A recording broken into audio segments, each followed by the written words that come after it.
What's up, YouTube? Welcome back to the Trading Roux. Today we're breaking down how to swing trade the right way, even if you're brand new or you've only day traded before.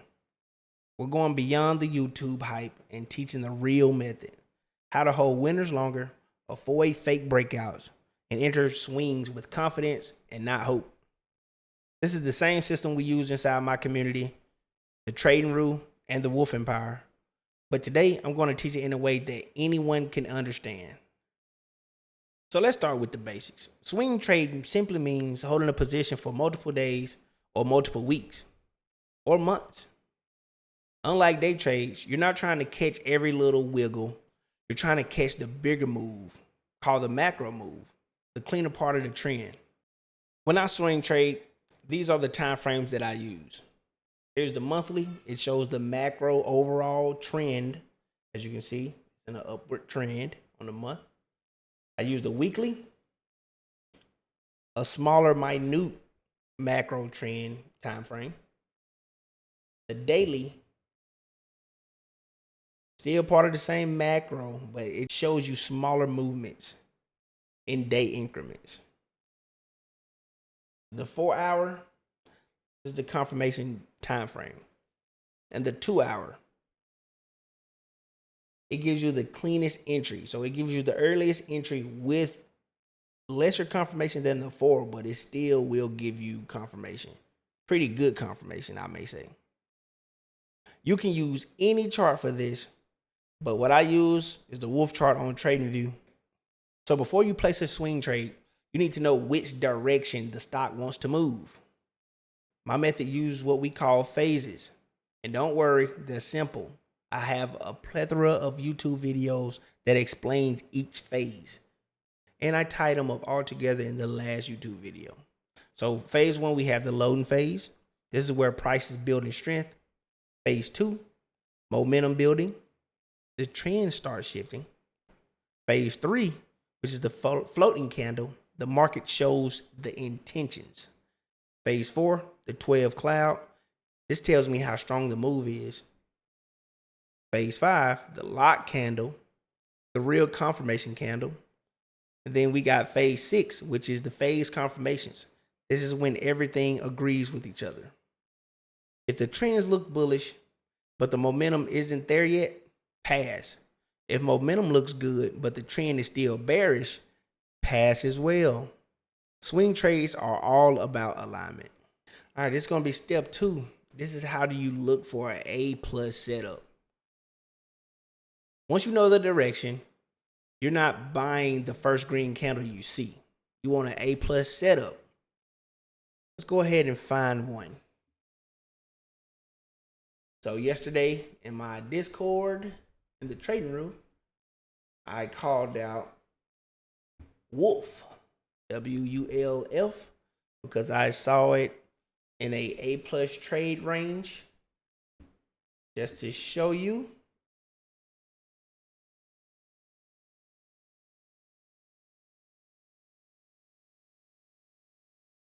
All right, here is the trade plan here. So as you can see on the macro time frames, we're both green. So we're in an upward trend. And in the lower time frames, we're in a more of a reparative state. But yesterday, let's go on replay just to go back one candle. As you can see, Wolf printed a phase confirmation. So basically, we have a daily inverse arc with strong volume, which closed over the 12 EMA. The 12 EMA right here.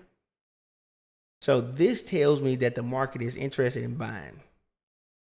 And as you can see, on this low price stock, it can run up easily to 15. So what I did is I drew up a trading plan with Black Wolf. He gave me the criteria. I literally got in on the primary entry of today.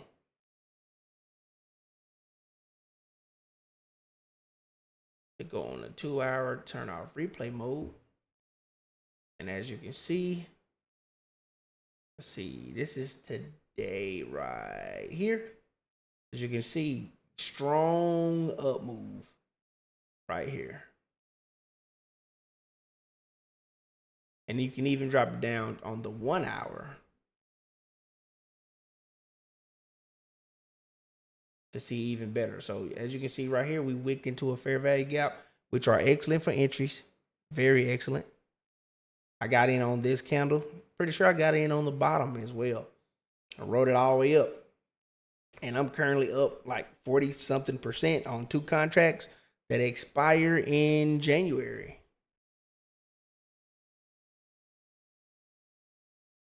Let's go ahead and look at another A plus setup. All right, Shopify.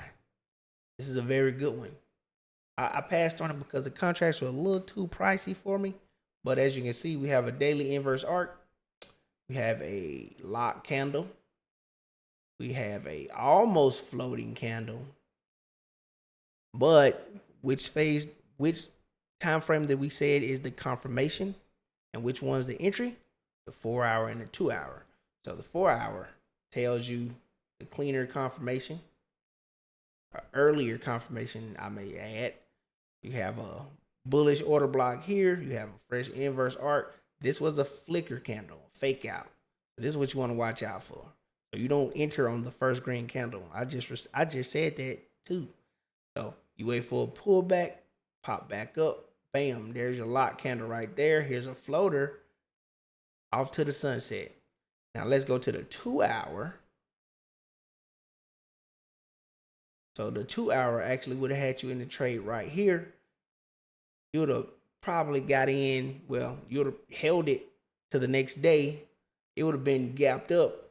I'm not gonna lie, I would have took profits, let it come back down to get into the reload zone, got back in, rode it back up. Which segues into what I'm about to say when you look for an A plus setup. The trend is turning your way. Market prints a floating candle, which clearly shows their intentions. The price respects the cloud power behind the move. And then you get a lock candle that closes the confirmation. That combination filters out 90% of fake outs. Trust me, these fake outs right here, they get you. So even if you never used the wolf chart before, these concepts can still apply. You're looking for a consistent trend, a strong candle confirming direction, support below price, and space above for the price to run. That is a great $18 move. Wow. Here's a quiz. What confirms a strong swing entry? A big candle.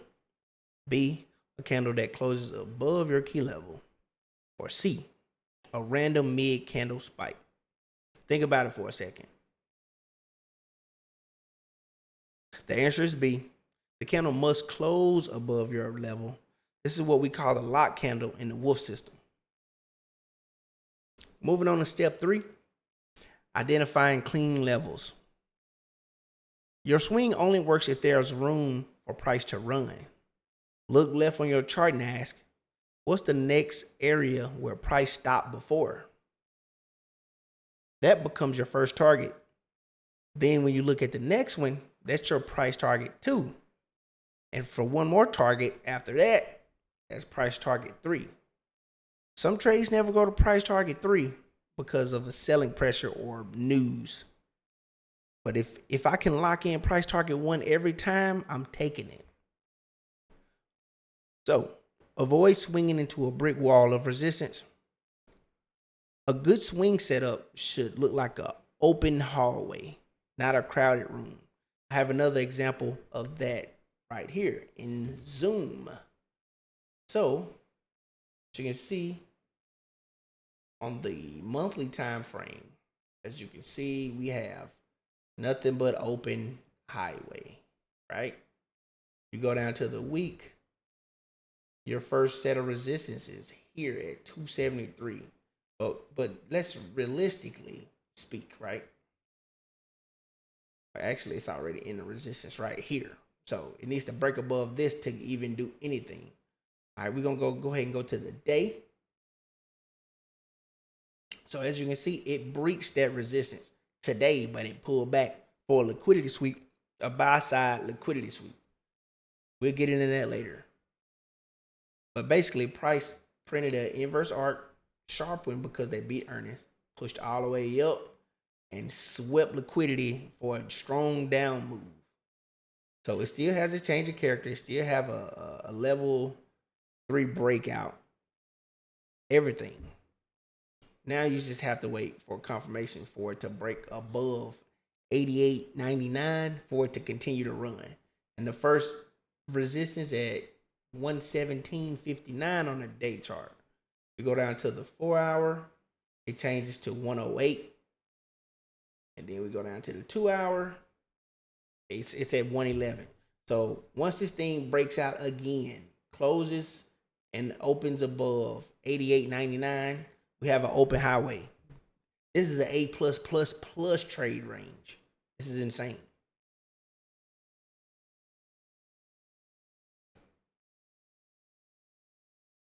Step 4, entry timing. Timing is your entry to everything.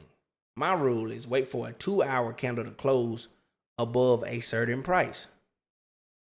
You want to know how I get those certain prices? Black Wolf gives me those certain prices by doing a top-down analysis. But this is universal. Even if you've never heard of the Wolf chart, the logic still applies. If you enter mid-candle, you're guessing. If you wait for the close, you're trading with confirmation. A lock candle is simply a candle that closes where you need it to. So just like I said on Zoom, you need a candle to close above 88.99. As you can see on my entry time frame, it closed above 88.99, but it immediately swept liquidity to the downside. So that's why you wait. Another quiz. When should you enter a trade? Mid candle because it looks bullish. After a 2 hour candle closes above your level. Or when the RSI crosses 50. The answer is B. Always wait for the close. Even legendary traders say the same thing. Amateurs look at intraday candles. Pros wait for the close. Bars. Step 5. Picking the right option. If you're trading options, here's a swing checklist. I typically trade 2 to 6 weeks out now because time is your best friend on an options contract. Choose a strike below your next target. So if you have price target 1 is at $90, you want to typically get like a 87.5 or 85 call, because by the time you hit target price of 90, you're already $5 or $2.50 in the money, and you're already making money while waiting for it to hit your first target. Avoid contracts dying during earnings or big news. I cannot stress this enough in my community. Do not trade earnings contracts. Some of them may look so promising. Let's take Nvidia for a prime example, right? So Nvidia, phenomenal earnings. You can't ask for better earnings. Nobody beats them. Nobody comes close, right? They get hella good numbers. The next day they gap up, and what did the market do? Crash them all the way back down to lower than where they were before earnings. So obviously in this market, beating earnings really don't mean anything because they even have a solid outlook. They had all the fundamentals right, and the market still sent them to Hades. And then you have Zoom. See, they double beat, they gap up. They don't even do anything the first day. They don't even do anything the first day. They just trade like this, and then the day after they gap up and spike up. So don't do it. Trading earnings is gambling 50-50. And sometimes it'll work against you even if you're right. You could be like, man, they're going to double beat. They're going to go crazy tomorrow. They will double beat and no price action would even happen. I've seen this with Apple before. I believe it was this one. Yep, right here. Look at that. Double beat. Watch this one. Double beat a doji candle. Come on now. Don't trade earnings contracts. You're welcome. If you don't trade options, same rules apply, but instead of expiration dates, you use the structure to decide when your idea is wrong. So if you just want to buy shares, let's just say, for instance, you wanted to get in Cypher because you know they mine Bitcoin. Well, here it is. You got a fresh inverse arc, fresh lock candle, waiting on a floating candle, but you already have a lock candle on the day, which in essence would already give you 2 to 3 floating candles on the 4 hour. So you get your confirmation earlier on the 4 hour. But wait, there's more. You go to the 2 hour and here you go. Boom. Actually, this candle is your confirmation candle because it's not touching the 12 EMA cloud. So I don't make the rules, I just follow them. Step 6, managing the swing. A good swing trade has a clear beginning and a clear end. So here are my risk rules. If the trends flip, I'm out. If price loses the cloud, which is the momentum, I'm out. If the lock candle level fails, I am for sure out. Because flicker candles ain't no fun. My target rules are take partial profits at target price 1, at price target 1. You lock in at price target 2, and you leave a runner to let ride to price target 3. Because at that point, you will already take your initial investment and your gains out of the play and let basically the throwaway money to keep going. This works whether you're in trades, stocks. This works whether you trade stocks, options, cryptos, or futures. News awareness. Oh my. This is a very sensitive one in these days. Before entering any swing, ask yourself, is earnings close? Is CPI or FOMC this week? Is the market waiting on who? Jerome Powell. Grace charts gets ruined by bad timing. You don't need to avoid all the news. You just need to know what's coming. So you can go to investing.com and you click the economic calendar, and it will literally show you every piece of news or data that's about to come out that day, the next week, the next month. They're typically on the schedule. So that's swing trading. The Creole trades way, the Trading Roux way, the Wolf Empire way. You don't need a ton of indicators. You don't need to guess. You just need the trend, momentum, confirmation, and a clean entry. If you want more breakdowns like this, and if you want to learn how we trade inside the Trading Roux, drop a comment saying swing trade. And if you want the tools we use every day or want to join the Wolf Empire, the link is below. Appreciate y'all for watching. Trade with structure, not emotion.